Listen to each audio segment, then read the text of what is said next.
मौलवी साहब आए हैं, उठो बेटी जल्दी से वजू कर लो, सुपारा पढ़ना है। आज बेवक्त क्यों सो गई? तमीना बेगम प्यार से बेटी को उठाते हुए बोली, मामा मुझे बुखार हो रहा है, उठा भी नहीं जा रहा, सर में बहुत दर्द है, आज मेरी छुट्टी करवा दें प्लीज़। सबा ने चादर से मुंह निकाले बगैर कहा, अच्छा चलो आज तो छुट्टी करवा दूंगी, मगर रोज़ रोज़ नहीं होगी छुट्टी। बेटी कुरान पाक पढ़ने में सुस्ती नहीं करते मेरी जान, मगर प्यार से कहा, क्योंकि तहमीना बेगम को कुरान पाक के मामले में ज़रा सी सुस्ती भी बिल्कुल पसंद ना थी। वैसे तो सबा भी कोई पढ़ाई से भागने वाली बच्ची नहीं थी, जब माँ ने रायत भी दे दी, वरना तो इस मामले में तो कान से पकड़कर खड़ा कर देती हैं। हालांकि वो और मामलात में नरम थी। मौलवी साहब को जरीना बेगम ने तबीयत खराबी का कहकर टाल दिया,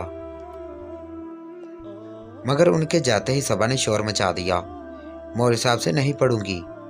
मौलवी साहब बहुत गुस्सा भी करते हैं और वैसे भी मुझे अच्छा नहीं लगता अब मैं उनसे पढ़ूं।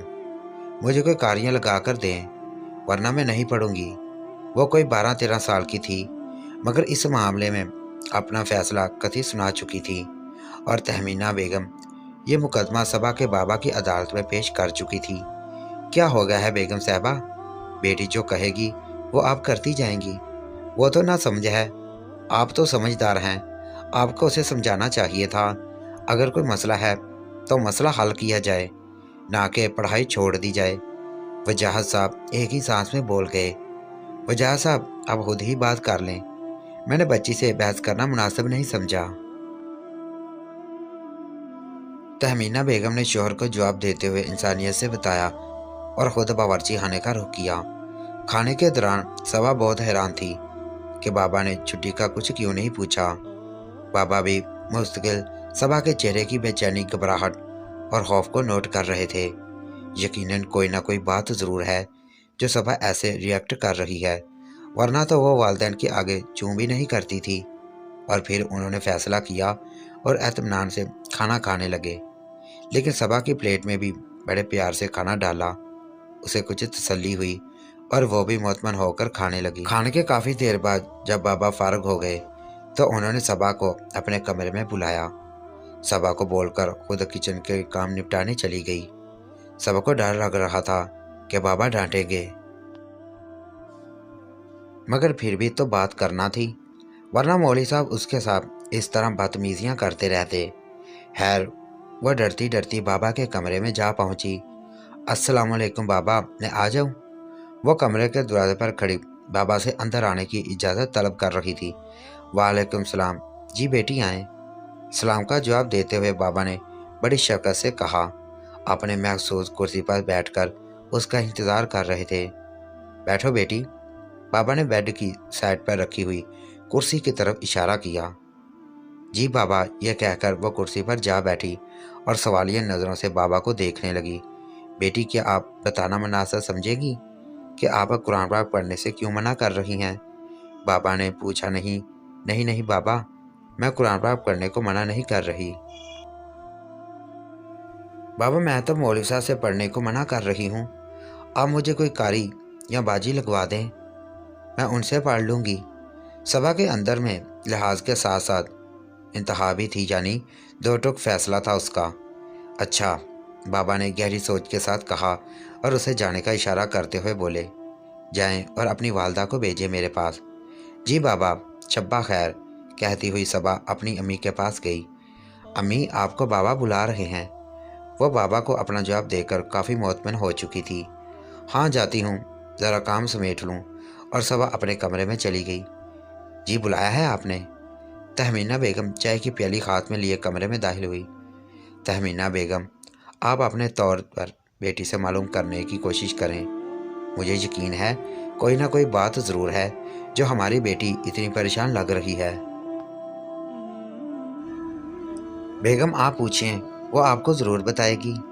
वो मुझे झिझक की वजह से नहीं बता रही थी, आप मालूम करके मुझे बताएं ताकि इस मसले को हल किया जाए, ताकि बच्ची को कोई नुकसान ना हो। वजाहत साहब ने परेशानी के आलम में किताब में खाली नज़र डराते हुए कहा। अब की बार परेशान होने की बारी तहमीना बेगम की थी, मगर वो खासी समझदार खातून थी। पहले थोड़े चेहरे पर परेशानी के आसार नजर आए, पर अपने आप को नॉर्मल करती हुई किचन की तरफ निकल गई। सबा कमरे में बैठी अपने टेस्ट की तैयारी कर रही थी। तभी उसने कमरे का दरवाज़ा खटखटाया और बोली, सबा बेटी, मैं अंदर आ जाऊँ? हाथ में मज़ेदार चॉकलेट फ्लेवर वाला दूध लिए खड़ी थी। जी अम्मा, आप मुझे बुलाती, मैं आ जाती। ये कहकर सबा जल्दी से अम्मा के एहतराम में खड़ी हो गई और माँ प्यार से बोसा देते हुए माँ के हाथ से दूध का गिलास लेकर साइड टेबल पर रखा। माँ को पलंग पर बैठते हुए प्यार से खुद माँ के कदमों में बैठ गई। ये उसकी आदत थी कि माँ जब भी उसके कमरे में आती या उसे कहीं भी माँ के पास बैठने का मौका मिलता, वो हमेशा माँ के कदमों में ही बैठती थी। बाबा चूंकि उसे कभी कदमों में बैठने ही ना देते थे, इसलिए ये उसकी हसरत ही रह जाती कि वो उनके कदमों में बैठे। बाबा बिल्कुल उसके आने पर खुद खड़े हो जाते और उसे बड़ी इज्जत से बिठाते कि हमारे प्यारे नबी आखिरी सल्लल्लाहु अलैहि वसल्लम ने भी अपनी बेटी का बड़ा एहतराम फरमाया है, तो मैं ना करूं अपनी बेटी का एहतराम। अम्मा के कदमों में बैठकर वो हमेशा उनकी गोद में प्यार से सर रख लेती और अम्मा भी प्यार से उसका सर सहलाती। सबा को बहुत अच्छा लगता और खूब दुआएं देती। अब भी उसने यही किया था और अब अम्मा की गोद में सर रखकर दुआएं वसूल कर रही थी और अम्मा प्यार से उसका सर भी सहला रही थी। सबा बेटी, एक बात बताओ, क्या मैं आपकी दोस्त नहीं हूँ? और सवालिया नज़रों से देखने लगी। जी अम्मा, बिल्कुल आप मेरी दोस्त, आप तो बहुत अच्छी दोस्त हैं। सबा ने प्यार से अम्मा के कदम चूमते हुए कहा। तो फिर आप मुझसे क्यों छुपा रही हैं? मौलवी साहब से आप क्यों नहीं पढ़ना चाहती? अम्मा ने प्यार से उसे उठाकर अपने बराबर बिठाते हुए पूछा। सबा को डर लग रहा था, कहीं अम्मी बाबा ने मेरी पढ़ाई रुकवा दी तो। वो फैसला नहीं कर पा रही थी कि अम्मा को सब बताए या नहीं। आखिरकार थोड़ी देर बाद उसने अम्मा को सब कुछ बताने का फैसला किया और बोली, अम्मा, मैं आपको बताऊंगी तो आप मौलवी साहब को तो नहीं बताएंगी?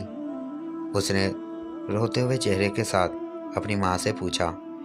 बेगम बेटी की ये कैफियत देखकर परेशान हो गई, मगर फिर भी उसे तसल्ली देते हुए बोली, नहीं मेरी जान, मैं भला किसी को क्यों बताऊंगी? हाँ, आपके बाबा को तो बताना पड़ेगा, वही मसले को समझकर कोई बेहतर हल निकालेंगे। अम्मा, मगर मौलवी साहब को तो हरगिज़ नहीं बताएंगे ना, वरना वो मुझे डांटेंगे।